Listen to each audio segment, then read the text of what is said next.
So, first of all, give them all the credit. They're a championship caliber team. They showed it tonight. There's no doubt about it. You could point to a lot of plays and say that we made mistakes, but they force a lot of mistakes. And frankly, I'm a big fan of Rocky and his staff. They play a style of football that I appreciate. They've had 5 years to put their program in place, and you can see the difference. With that said, many mistakes tonight to give ourselves a chance to win the game. It was going to take a really, really good effort on our part to be in a position to win this game. And you can't throw a pick in the end zone when you're going in. You can't have the repeated, for lack of a better term, dumb penalties that we had in the kicking game. You can't have a guy think that the punt returner fair caught the ball and stand there unblocked and watch him run for a 60-yard return. You can't be in a 14-14 game, 3rd and 16, and give up a 70-some-odd yard toss sweep. We had an unblocked player at the point of attack, but I had said repeatedly all week, if we're counting on one guy to get Donnell Pumphrey down in space, I mean, we on that particular play, we did not run, we did not get off blocks. The turnovers were absolute killers. This is 2 weeks in a row where we've had an exchange issue between the center and the quarterback. One essentially cost us a game. This one put our defense in a horrible position. Our run game was non-existent, and it starts with San Diego State. They deserve credit for it, but at some point we got to block somebody. I mean, when you can't get the ball past the line of scrimmage, that's a problem. We didn't protect the ball. We made some plays in the first half throwing it. We knew we were going to have to. I mean, they had everybody up at the line of scrimmage. I mean, they make it impossible. I mean, you never have the numbers. They always have an unblocked player, so you got to try and throw the ball. We made a couple plays early in the game, but certainly not enough to give ourselves a chance to win. They're better than us. That's the bottom line. There's no two ways about it. Give them all the credit. And, where we go from here, it's my understanding that some teams lost, that we should get a bowl game. It's very important to me that we come back to work and that we try to end this season on a winning note with a winning record. Try and send these seniors out the right way. That is very important.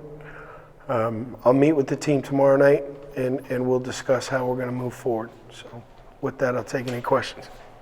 When you look at San Diego State, is that what you want your team to look like in a couple of years? Yes, it is. The offense, I'm not talking about the scheme of it, but the big and strong up front and the ability to block people and to fly around on defense. And yeah, it is. That's probably one of the reasons I appreciate them as much as I do, is that's the type of football team I'd like to put out there. And your guys' bread and butter offensively is running the ball. Yep. What was the biggest reason for the inability to run the ball tonight? Well, the box count for one. I mean, if you can't throw it effectively enough to get them to take the extra defender out of the box, then I mean that makes it uphill. But that's no excuse for not being able to get the ball past the line of scrimmage, and no excuse for not being able to get it snapped. And the guard that our depth got exposed today. There's no doubt. We made some silly mistakes. It just wasn't good. And look, I mean, they're one of the best defenses in the country, and they've done that to everybody that they've played. So it's not like we're the outlier, But they were just better than us. We couldn't even get the ball back to the line of scrimmage, and that's a problem. And if they choose to defend you that way, which why wouldn't you against us? You got to make some plays in the passing game. And obviously we made a couple, but we didn't make enough, and we certainly didn't protect the quarterback in the passing game, and we certainly didn't protect the football in the passing game, and that makes it hard. You guys made, like you said, some big passing plays early, but in the second half weren't able to. Was their pass rush just getting better and better as the game went along, and it seemed like Tyler wasn't getting a lot of time, especially in the second half? Yeah, nothing went right in the second half. The run pass doesn't matter. And really, when you study San Diego State, that's their MO. I mean, they play close games at halftime, and then they wear you down and ratchet up the pressure, and they force you to execute. And we didn't execute. I mean, we didn't protect him. He held on to the ball. There were some underthrown balls. We had some bad calls, frankly, and that's on me. So, it just wasn't good enough in the second half. I will say this, our defense got put into some awful positions, and obviously nobody feels good about the toss sweep before the half to make it 21-14, but I thought in the second half our defense kept competing. I mean, we had guys out there that were giving everything that they had and trying to make plays, and and we offensively absolutely let the defense down and kept throwing them out there, and they kept fighting. So there is something to build off of from that point of view. You guys tied the game up 14-14 when Jericho jumped on the fumble.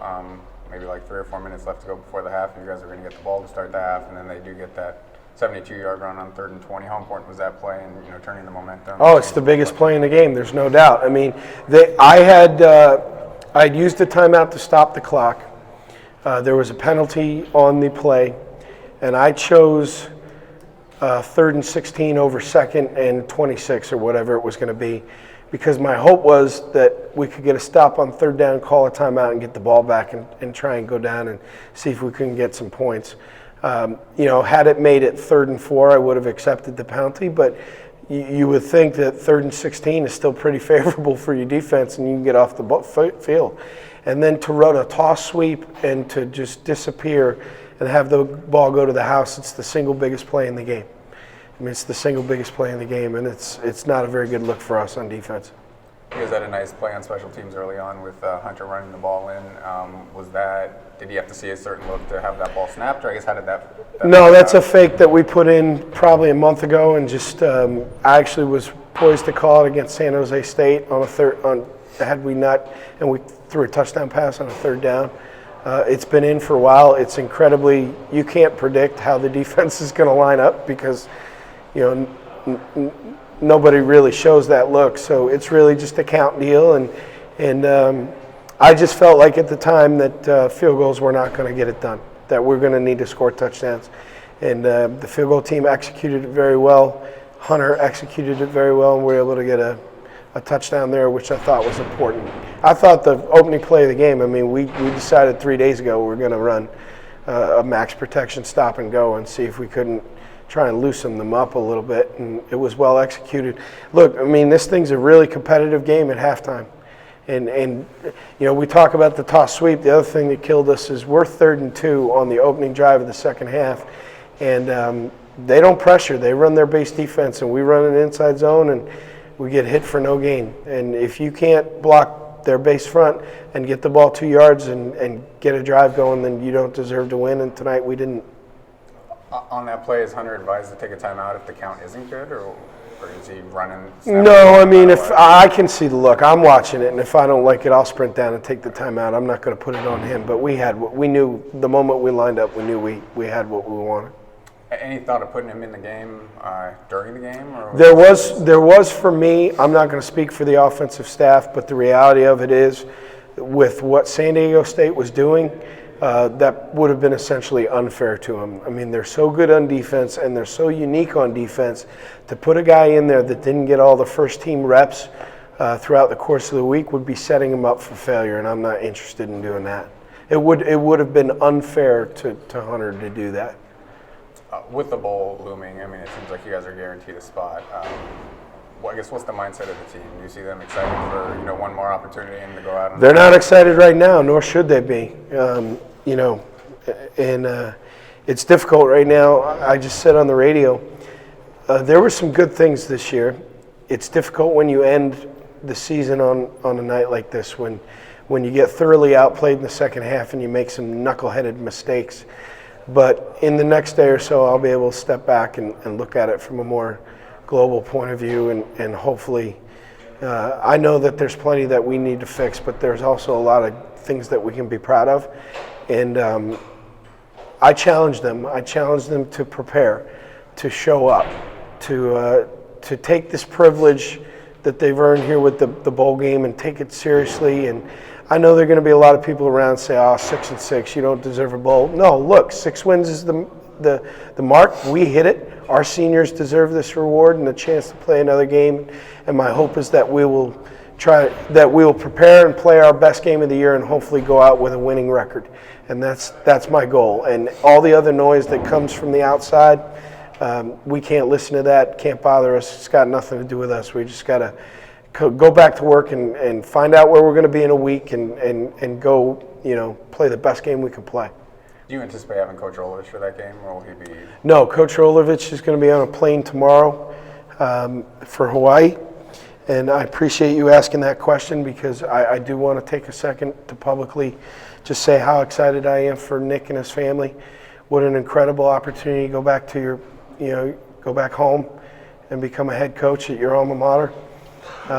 We'll miss him as a football coach. That's the nature of our business. I will miss him more as a person. I love him. I love his family. I hope he and I will stay friends for a long time. 364 days a year, I'll do anything I can to help him. On that 365th, we're going to try and beat his butt. But it's well-deserved. We had a bad night tonight, but Nick is a really good football coach. He's a better person. He will stabilize that program. He will keep Hawaii kids at home. He's going to be really good, and I'm excited for him, and I'm proud of him. I want to say publicly, I appreciate the way that Hawaii handled it. They were very transparent. We were talking. They were able to work with us to make sure that Nick was able to go through the process with them, but not interfere with what we were trying to get done. So we appreciate them very much, and we'll move forward. As it relates to what's going to happen on the staff, in the short term, I'll make a decision in the next couple of days about how we'll proceed.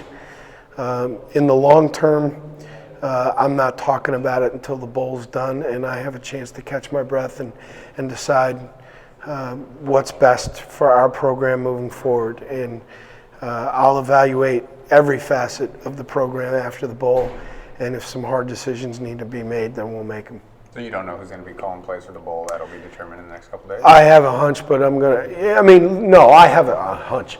I have a plan. But until I have a chance to sit with the staff and discuss how that is going to move forward, I'm not going to talk about it publicly. I will obviously tell everybody before the bowl game who's going to call the plays in the bowl, how we handle things moving forward past the bowl, and the permanent moves that have to be made. I'm not going to discuss that, and I'm not going to make any decisions until after the bowl game is done. We have good coaches on our staff. We'll be fine. I have no doubt about that. We just need to get everybody. We're going to be out on the road recruiting, including me, and when we rally up at the end of the week, we'll sit down and hopefully have an idea where we might end up and all those different pieces. I've seen some crazy things. I've seen one group last week had us playing USC. No thanks. So we'll see. We'll see how it goes. Right now, my focus is on getting our guys home.